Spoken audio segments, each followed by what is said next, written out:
മുഴുവൻ മലയാളിയുടെയും പ്രിയം കഴിഞ്ഞ അനവധി ദശകങ്ങളായി നേടിയെടുത്ത എം.ടി. വാസുദേവൻ നായർ തൻ്റെ ജീവിതകാലം അവസാനിപ്പിച്ച്, പഴയൊരു ക്ലീശ ഉപയോഗിച്ച് പറയുകയാണെങ്കിൽ കാലയവനികയ്ക്കുള്ളിൽ മറഞ്ഞിരിക്കുന്നു. പക്ഷേ എം.ടിയെ പോലൊരു എഴുത്തുകാരൻ്റെ തിരോധാനം, ഭൗതിക ജീവിതത്തിൽ നിന്നുള്ള തിരോധാനം, അദ്ദേഹത്തിൻ്റെ ചിരവാഴ്വിൻ്റെ മുന്നോടി മാത്രമാണ് എന്ന് നമുക്കെല്ലാവർക്കും അറിയാം. അന്തരിക്കിൽ ഏവം ഭവാൻ, പിറക്കും നമുക്ക് നൂറുണ്ണികൾ കവിതകൾ എന്ന് വൈലോപ്പിള്ളിയെ കവിത തന്നെ, സാവിത്രി എന്ന പേരുകാരിയായ കാവ്യദേവത തന്നെ സാന്ത്വനിപ്പിക്കുന്നുണ്ട് അദ്ദേഹത്തിൻ്റെ അതേ പേരായ കവിതയിൽ. ഈ ഒരു വിശ്വാസം മലയാളിക്ക് എം.ടിയുടെ സാഹിത്യത്തെ സംബന്ധിച്ചും ഉണ്ട്.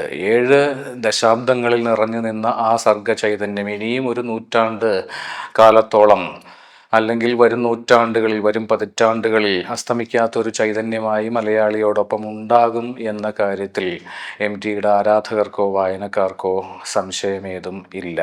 അന്തരിക്കില്ലേവം ഭവാൻ എന്ന് തന്നെ ആ വായനക്കാർ അവരുടെ ആദരപൂർണമായ ഹൃദയസ്പന്ദനങ്ങളിലൂടെ ആ വലിയ എഴുത്തുകാരനോട് പറഞ്ഞുകൊണ്ടേയിരിക്കുന്നു. ജീവിതകാലത്ത് അനുവാചക പ്രീതിയുടെ ഇത്രമേൽ ദീർഘമായ പിന്തുണ ലഭിച്ച മറ്റെഴുത്തുകാർ മലയാളിക്ക് അപൂർവമാണ്. ഒരുപക്ഷെ ചങ്ങമ്പുഴ അദ്ദേഹം ജീവിച്ചിരുന്ന കാലയളവിൽ 1936 രമണൻ്റെ പ്രകാശനത്തോടു കൂടി മലയാളത്തിലെ ഏറ്റവും ജനപ്രീതി നേടിയ കവിയായി, എഴുത്തുകാരനായി മാറി. പക്ഷേ ഏതാണ്ട് ഒരു ദശാബ്ദത്തിന് അകം ചങ്ങമ്പുഴ അന്തരിക്കുകയും ചങ്ങമ്പുഴ കാലം ക്രമേണ മലയാള സാഹിത്യത്തിൽ നിന്ന് തിരോഭവിക്കുകയുമാണ് ഉണ്ടായത്. എം.ടിയെ പറ്റി പറഞ്ഞു വരുമ്പോൾ ചങ്ങമ്പുഴയെപ്പറ്റി പറയുന്നതിന് ഒരു സവിശേഷ സാങ്കത്യമുണ്ട്. എം.ടി തൻ്റെ ഏറ്റവും മനോഹരമായ ഉപന്യാസങ്ങൾ, അനുസ്മരണ ലേഖനങ്ങളിൽ ഒന്ന് എഴുതിയിട്ടുള്ളത് ചങ്ങമ്പുഴയെ പറ്റിയാണ്. രമണീയം ഒരു കാലം എന്ന പേരിൽ. ഈ അടുത്ത ദിവസങ്ങളിൽ മലയാള സാഹിത്യത്തിലെ എം.ടി കാലത്തെ പറ്റിയും നമ്മുടെ മാധ്യമപ്രവർത്തകർ ആ വാക്ക് കടമെടുത്തുകൊണ്ട് രമണീയം ഒരു കാലം എന്ന് അതിനെ, ഇപ്പോൾ അർത്ഥവിരാമത്തിലെത്തി നിൽക്കുന്ന ആ കാലയളവിനെ വിശേഷിപ്പിക്കുകയുണ്ടായി. എം.ടി നമ്മോടൊപ്പം ഉണ്ടായിരുന്ന ആ കാലത്തെ, ആ കഴിഞ്ഞ 7 ദശാബ്ദങ്ങളെ.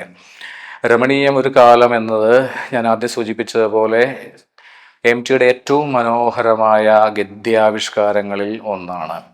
താൻ എങ്ങനെ ചങ്ങമ്പുഴ കവിതയുമായി പരിചയപ്പെട്ടു എന്നാണ് എം.ടി ലേഖനത്തിൽ പറയുക.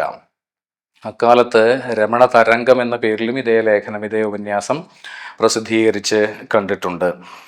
രമണ തരംഗമായിരുന്നു അന്ന് കേരളത്തിൽ ആഞ്ഞടിച്ചുകൊണ്ടിരുന്നത് അങ്ങിങ്ങ്.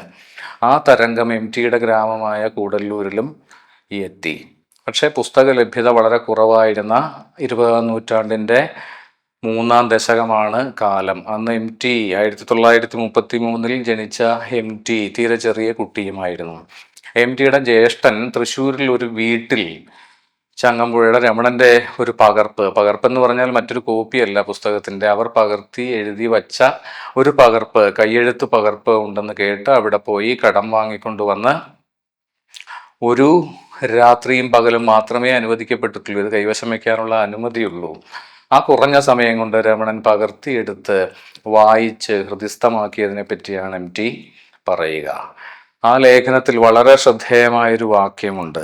എന്താണ് ചങ്ങമ്പുഴയും ചങ്ങമ്പുഴയാൽ പ്രതിനിധീകരിക്കപ്പെട്ട മലയാള കാൽപ്പനികതയും എം.ടിയെ സംബന്ധിച്ച്, എം.ടിയുടെ തലമുറയെ സംബന്ധിച്ച് എന്നതിൻ്റെ ഏറ്റവും ഹൃദ്യമായ, ഏറ്റവും സാന്ദ്രമായ ഒരു പ്രസ്താവമായി ആ വാക്യം മാറിയിട്ടുമുണ്ട്.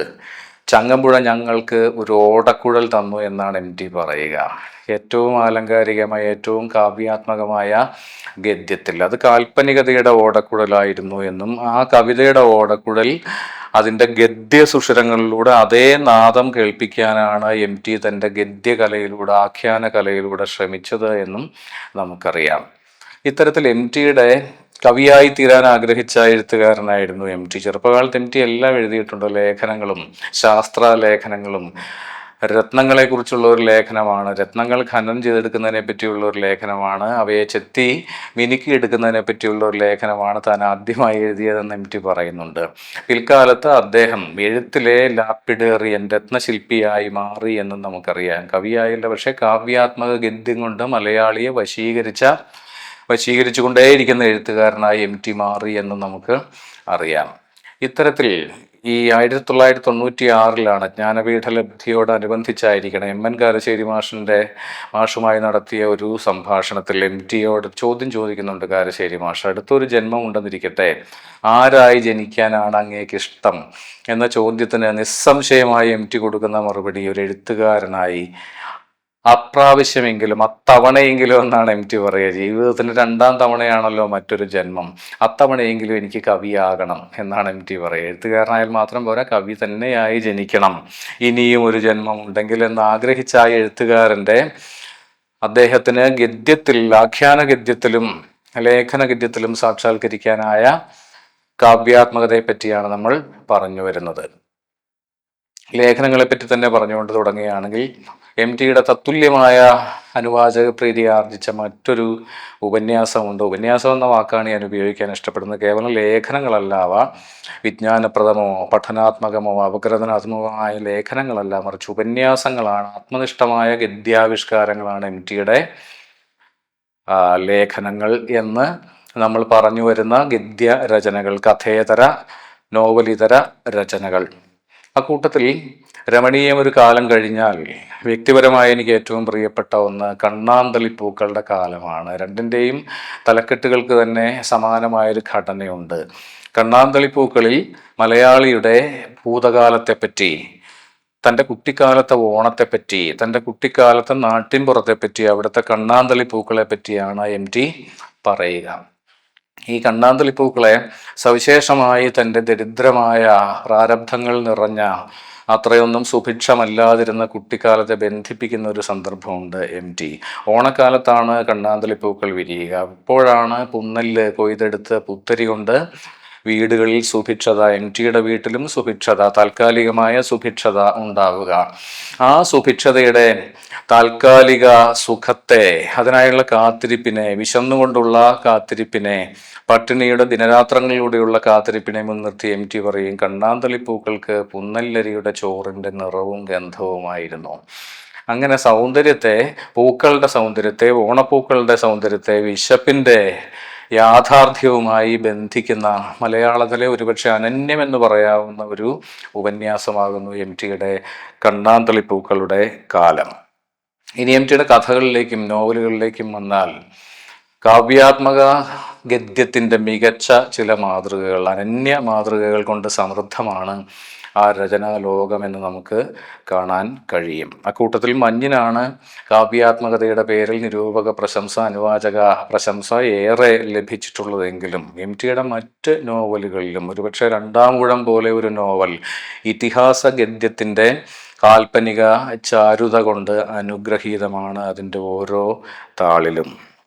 ഇപ്പോഴും എൻ്റെ ഓർമ്മയിൽ തങ്ങി നിൽക്കുന്ന ഒരു ഉദാഹരണം എൻ്റെ കുട്ടിക്കാലത്താണ്. കുട്ടിക്കാലത്തെന്ന് പറഞ്ഞാൽ ബാല്യത്തിലാണ്. 10 വയസ്സുള്ളപ്പോഴാണ് ഒരു വാരികയിൽ ഖണ്ഡശ പ്രസിദ്ധീകരിച്ചിരുന്ന MTയുടെ 2ാം ഊഴം നമ്പൂതിരി ചിത്രങ്ങളുടെ അധിക ശോഭയോടുകൂടി വായിക്കുന്നത്. അന്നേ മനസ്സിൽ തങ്ങിയതെന്ന് പറയാവുന്ന ഒരു വാക്യമുണ്ട് 2ാം ഊഴത്തിൽ. ഒരു വാക്യമല്ല, ഒരുപാട് വാക്യങ്ങളുണ്ട്. അതിലൊന്ന്, വനവാസകാലത്ത് രാജ്യം നഷ്ടപ്പെട്ട അജ്ഞാതവാസത്തിൽ കഴിയുന്ന പാണ്ഡവരെ പറ്റി പറയുന്ന കൂട്ടത്തിൽ MT എഴുതും, കാട്ടിലെ കൊന്നമരങ്ങൾ, പൂത്തു നിൽക്കുന്ന കൊന്നമരങ്ങൾ സ്വർണ്ണ നിഷ്കങ്ങൾ തൂകിക്കൊണ്ട് രാജകൊട്ടാരമാണ് ഇത് എന്ന് കളിയാക്കിക്കൊണ്ടിരുന്നു. സ്വർണ്ണനിഷ്കം എന്ന് പറയുന്ന പ്രാചീനമായ ഇതിഹാസ കാലത്തൊരു നാണയമാണ്, മഹാഭാരത കാലത്തൊരു നാണയമാണ്, സ്വർണ്ണ നാണയമാണ്. കാട്ടിലെ പൂത്ത കൊന്നമരങ്ങൾ സ്വർണ്ണ നിഷ്കങ്ങൾ വാരിത്തൂവിക്കൊണ്ട് കൊട്ടാരമാണ് ഇത് എന്ന് കളിയാക്കിക്കൊണ്ടിരുന്നു പാണ്ഡവരെ. രാജ്യം നഷ്ടപ്പെട്ട, രാജാധികാരത്തിൻ്റെ സമ്പൽ സമൃദ്ധികൾ നഷ്ടപ്പെട്ട് വനത്തിൽ കഴിയുന്ന വനവാസികളെ പോലെ കഴിയേണ്ടി വന്ന പാണ്ഡവരെ സ്വർണ്ണ നിറമുള്ള കൊന്നപ്പൂക്കൾ അവയുടെ സ്വർണ്ണ ശോഭ കൊണ്ട്, സ്വർണ്ണ നിഷ്കങ്ങളെ ഓർമ്മിപ്പിച്ചുകൊണ്ട് അവരുടെ നിസ്വതയെ, അവരുടെ ഭ്രഷ്ടതയെ കളിയാക്കിക്കൊണ്ടിരുന്നു എന്നാണ് MT എഴുതുക. ഇത്തരത്തിൽ കാവ്യാത്മക ഗദ്യത്തിന്റെ മുഹൂർത്തങ്ങൾ, ഇതിഹാസ ഗൗരവം തുളുമ്പുന്ന കാവ്യാത്മക ഗദ്യത്തിന്റെ മുഹൂർത്തങ്ങൾ കൊണ്ട് നിബിഡമാണ് രണ്ടാമൂഴം. പാഞ്ചാലിയെ പറ്റി, ഒരുപക്ഷെ എം ടിയുടെ പാഞ്ചാലിയെ പറ്റി മാത്രം പറയപ്പെടുന്ന ഒരു വാക്യമുണ്ട് രണ്ടാമൂഴത്തിൽ. അവളുടെ വിയർപ്പിന് താമരപ്പൂവിന്റെ ഗന്ധമായിരുന്നു എന്നാണ് ഭീമസേനൻ പറയുക. ഈ സുന്ദരി മാത്രമല്ല, രണ്ടാമൂഴത്തിലെ 3-4 സുന്ദരിമാരിൽ ഒരുവൾ മാത്രമാണ് പാഞ്ചാലി. ഒരുപക്ഷെ ഉടനീളം നിറഞ്ഞു നിൽക്കുന്ന ഒരുവൾ മാത്രമാണ്, അത്തരം ഒരു സ്ത്രീ കഥാപാത്രം മാത്രമാണ് പാഞ്ചാലി. പാണ്ഡവരുടെ അമ്മയായ കുന്തിയുണ്ട്. വളരെ നിപുണയായ, കൗശലക്കാരിയായ, തൻ്റെ ഇംഗിതങ്ങൾ മറ്റുള്ളവരിൽ നിന്ന് ഒളിപ്പിക്കുന്നതിൽ സമർത്ഥയായ കുന്തി മഹാഭാരതത്തിലെ ഒരു മികച്ച, ശ്രദ്ധേയയായ, അവിസ്മരണീയയായ സ്ത്രീ കഥാപാത്രമാണ്. ഈ അമ്മയെ കൂടാതെ കാമിനിമാരായ സ്ത്രീകളുടെ ഒരു നിര തന്നെയുണ്ട് മഹാഭാരതത്തിൽ. അവരിൽ ഒരുവൾ മാത്രമാണ് പാഞ്ചാലി എന്ന് പറഞ്ഞു. മറ്റൊരുവൾ, ഭീമന്റെ ഒരുപക്ഷെ നിഷാദ പിതൃത്വം ഉണ്ട് എന്ന് ആഖ്യാനത്തിനൊടുവിൽ വെളിപ്പെടുന്ന ഭീമസേനന്റെ മനം കവർന്ന ഹിഡുംബിയാണ് അവരിൽ പ്രധാനപ്പെട്ട ഒരു സ്ത്രീ കഥാപാത്രം, ഘടോൽക്കജന്റെ അമ്മ. മറ്റൊരുവൾ ബലന്ധരയാണ്. ബലന്ധര എന്ന മഹാഭാരതത്തിൽ കാര്യമായൊന്നും പരാമർശിക്കപ്പെടാത്ത, നമുക്ക് വേണമെങ്കിൽ ലോ പ്രൊഫൈൽ എന്ന് പറയാവുന്ന തരത്തിൽ മാത്രം കടന്നു വരുന്ന സ്ത്രീ കഥാപാത്രമാണ്. ഭീമന്റെ കാമിനിമാരിൽ ഒരുവളാണ് ബലന്ധര. ഈ ബലന്ധരയെ പറ്റി പറയുമ്പോൾ, അവരുടെ പരിണയത്തെ പറ്റി പറയുമ്പോൾ എം ടി ഒരു വാക്യം എഴുതും. അവളുടെ ചുണ്ടുകളിൽ നിന്ന് ഭീമസേനൻ സഹകാരത്തിൻ്റെ തേൻ നുകർന്നു എന്നാണ് എം ടി എഴുതുക. സഹകാരം എന്ന വാക്കാണ് ഇവിടെ പ്രധാനം. സഹകാരം തേന്മാവാണ്, തേന്മാവിൻ്റെ പര്യായമാണ് എന്ന് നമുക്ക് നിഘണ്ടുക്കൾ പറഞ്ഞു തരും. അവിടെ അവസാനിക്കുന്നില്ല ഇതിൻ്റെ അധികാർത്ഥ ചാരുതകൾ. സഹകാരം എന്നാൽ ആ വാക്കിൻ്റെ നിരുക്തിയിലുള്ള അർത്ഥം, അതിൻ്റെ എറ്റിമോളജിക്കൽ മീനിങ് എന്ന് പറയുന്നത് സ്ത്രീ പുരുഷന്മാരെ അടുപ്പിക്കുന്നത്, ഒന്നിപ്പിക്കുന്നത് എന്നാണ്. അതാണ് തേന്മാവിൻ്റെ, കാരണം കാമദേവന്റെ ബാണങ്ങളിലൊന്ന് എന്ന നിലയിൽ തേന്മാവ് സഹകാരമെന്നും അറിയപ്പെടുന്നു. ബലന്ധരയുടെ ചുടികളിൽ നിന്ന് ഭീമസേനൻ സഹകാരത്തിൻ്റെ തേൻ നുകർന്നു, മധുരമറിഞ്ഞു എന്നാണ് എം ടി എഴുതുക. ഇതിനെയാണ് ഞാൻ ഇതിഹാസ ഗദ്യം എന്ന് വിശേഷിപ്പിച്ച്. സ്വർണ്ണ നിഷ്കങ്ങളാലും സഹകാരം പോലൊരു വാക്കിൻ്റെ പുരാണ പ്രൗഢിയാലും മാത്രം ആവിഷ്കരിക്കപ്പെടുന്ന കവിതയാണ്, ഇതിഹാസ ഗൗരവം തുളുമ്പുന്ന കവിതയാണ് രണ്ടാമൂഴത്തിലെ ഗദ്യം. രണ്ടാമൂഴത്തിൻ്റെ ഒടുവിലേക്ക് വന്നാൽ അതിൻ്റെ ആരംഭവാക്യം ലാളിത്യം കൊണ്ടാണ് നമ്മെ വശീകരിക്കുക. കടലിന് കറുത്ത നിറമായിരുന്നു എന്ന വാക്യത്തിലാണ് ഒരു മഹാപ്രളയത്തെ, ദ്വാരകയുടെ നാശത്തെ വിവരിച്ചുകൊണ്ട് ആരംഭിക്കുന്ന രണ്ടാം ഊഴത്തിലെ ആദ്യ അധ്യായത്തിലെ ആദ്യ വാക്യം എത്ര ലളിതമാണ്. കടലിന് കറുത്ത നിറമായിരുന്നു. ഇങ്ങനെ ആരംഭിക്കുന്ന രണ്ടാം ഊഴം അതിൻ്റെ അവസാനത്തോടടുക്കുമ്പോൾ മഹാഭാരത യുദ്ധം അവസാനിക്കാറായി. അഭിമന്യു കൊല്ലപ്പെടുന്നു, ഘടോൽക്കജൻ കൊല്ലപ്പെടുന്നു.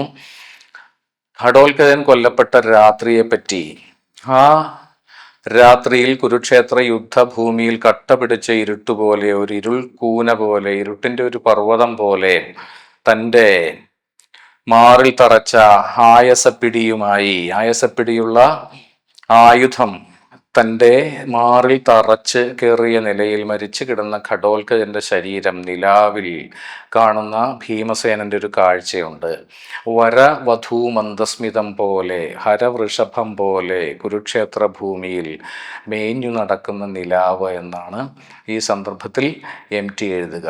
വരവധൂ മന്ദസ്മിതം പോലെ, ഹരവൃഷഭം പോലെ, ശിവന്റെ വെള്ളക്കാളയെ പോലെ, പരമശിവന്റെ വെള്ളക്കാളയെ പോലെ, വരവധൂ മന്ദസ്മിതം പോലെ. വരവധൂ മന്ദസ്മിതം എന്നതുപോലെ ക്ലാസിക്കൽ ശോഭയുള്ളൊരു വാക്കാണ് എം ടി ഈ സന്ദർഭത്തിൽ ഉപയോഗിക്കുക. രണ്ടാമൂഴത്തിലെ മറ്റൊരു സുന്ദരിയെ കുറിച്ചുകൂടി പറഞ്ഞുകൊണ്ട് അവസാനിപ്പിക്കാമെന്ന് വിചാരിക്കുന്നു. അത് ചെമ്പഴുക്ക നിറമുള്ള മരണം എന്ന സുന്ദരിയാണ്.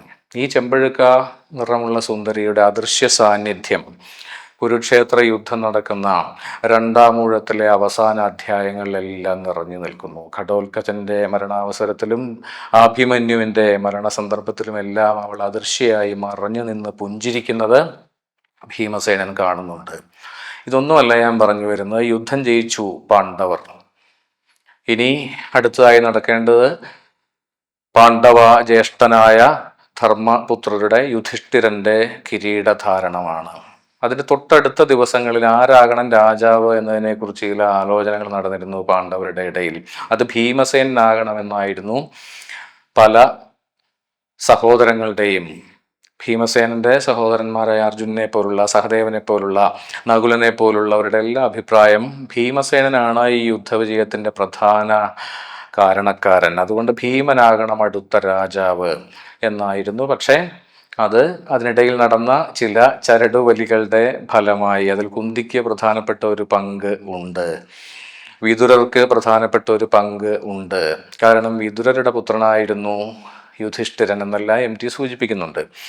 ആ ദിവസങ്ങളിൽ ഒരു നിമിഷം അല്ലെങ്കിൽ ഒരു വിനാഴിക ഹസ്തിനപുരത്തിൻ്റെ രാജാവായി സ്വപ്നരാജ്യം, മനോരാജ്യമാണ് ഭീമസേനൻ ആ കിരീടം തൻ്റെ തലയിൽ നിന്ന് ഊരി വീണ് നിലംപതിക്കുന്നത് കണ്ടതിന് ശേഷമുള്ള, കാണുന്നതിനടുത്ത ഒരു മുഹൂർത്തത്തിൽ അങ്ങകലെ ഒരു സുന്ദരിയെ കാണുന്നു കൊട്ടാരക്കെട്ടിൽ. അവൾക്ക് ചെമ്പഴുക്ക നിറമുള്ള മൃത്യുമോഹനിയുടെ സാദൃശ്യം ഉണ്ട് എന്ന് തോന്നുന്നു. ഒരു നിമിഷം, ഒരു ഞൊടിയുടെ മാത്രം ഭീമസേനൻ. അടുത്ത ഞൊടിയിൽ ഭീമന് ബോധ്യമാകുന്നു അത് അവളല്ല, ആ മാരകമോഹിനിയല്ല, മാദകമോഹിനിയായ പാഞ്ചാലിയായിരുന്നു എന്ന്. ഇതിന് ഒരുപാട് പല ദിശകളിലേക്ക് വ്യാപിക്കുന്ന ധ്വനിതലങ്ങളുണ്ട്. മാരകമോഹിനിയും മാദകമോഹിനിയും ഒരുവൾ തന്നെയാകുന്ന, പാഞ്ചാലിയും മൃത്യുമോഹിനിയും ഒരുവൾ തന്നെയാകുന്ന, താൻ പ്രേമിക്കുകയും കാമിക്കുകയും ചെയ്ത അതേ സ്ത്രീ തന്നെ മൃത്യുമോഹിനിയായി, മരണമെന്ന സുന്ദരിയായി പ്രത്യക്ഷപ്പെടുന്ന ദാർശനിക ഗൗരവം തികഞ്ഞ രണ്ടാമൂഴം എന്ന നോവലിലെ അതിൻ്റെ ദാർശനിക പാരമ്യങ്ങളിൽ ഒന്നാണ് ഈ മുഹൂർത്തം. ഒരുപക്ഷെ നമ്മുടെ അലസ വായനയിൽ നമ്മൾ ശ്രദ്ധിക്കാൻ ഇടയില്ലാത്ത അതിഗംഭീരമായൊരു ആഖ്യാന സന്ദർഭം എന്ന് വേണം പറയാൻ.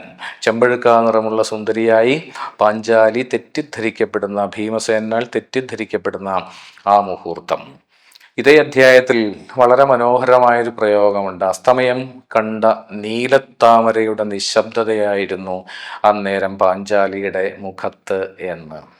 അല്ലേ, താമരപ്പൂവിൻ്റെ ഗന്ധമുള്ളവളായി വിവരിക്കപ്പെട്ടിരിക്കുന്ന പാഞ്ചാലി ആ യുദ്ധ വിജയത്തിന് ശേഷം, ആത്യന്തിക വിജയത്തിന് ശേഷം, വലിയ നഷ്ടങ്ങളുടെയും വലിയ തീരാ നഷ്ടങ്ങളുടെയും മരണങ്ങളുടെയും പരമ്പരയ്ക്ക് ശേഷം കൈവന്ന വിജയത്തിൻ്റെ മുഹൂർത്തത്തിൽ യുധിഷ്ഠിരൻ തന്നെ രാജാവാകണമെന്ന് ആഗ്രഹിക്കുന്ന പാഞ്ചാലിയുടെ മുഖത്തെ മ്ലാനതയെ പറ്റിയാണ് MTയുടെ ഭീമസേനൻ പറയുക. അസ്തമയം കണ്ട നീലത്താമരയുടെ നിശബ്ദതയായിരുന്നു അന്നേരം പാഞ്ചാലിയുടെ മുഖത്ത് എന്ന്. ഇങ്ങനെ കാവ്യാത്മക ഗദ്യത്തിൻ്റെ അനവധിയായ ഉദാഹരണങ്ങൾ, അവയുടെ ഒരു പരമ്പര തന്നെ നിറഞ്ഞു നിൽക്കുന്ന ഒരു ദക്ഷിണേന്ത്യൻ ക്ഷേത്രശില്പം പോലെയാണ് ഒരുപക്ഷെ MTയുടെ രണ്ടാമൂഴം എന്ന ഇതിഹാസ പുനരാഖ്യാനം. നമ്മൾ ഈ കുറഞ്ഞ സമയത്തിനിടെ MTയുടെ ഗദ്യചാരുതകളെ, രണ്ടാമൂഴത്തെ മാത്രം മുൻനിർത്തി, അതിൽ ഏതാനും ചില സന്ദർഭങ്ങളെ മാത്രം മുൻനിർത്തി വിവരിക്കാനാണ് ശ്രമിച്ചത്. മഹാനായ ഗദ്യകാരന്, നോവലിസ്റ്റിന്, കഥാകാരന് ആത്മാവ് കൊണ്ട്, ഹൃദയം കൊണ്ട് പ്രണാമം അർപ്പിച്ചുകൊണ്ട് നിർത്തട്ടെ. നന്ദി, നമസ്കാരം.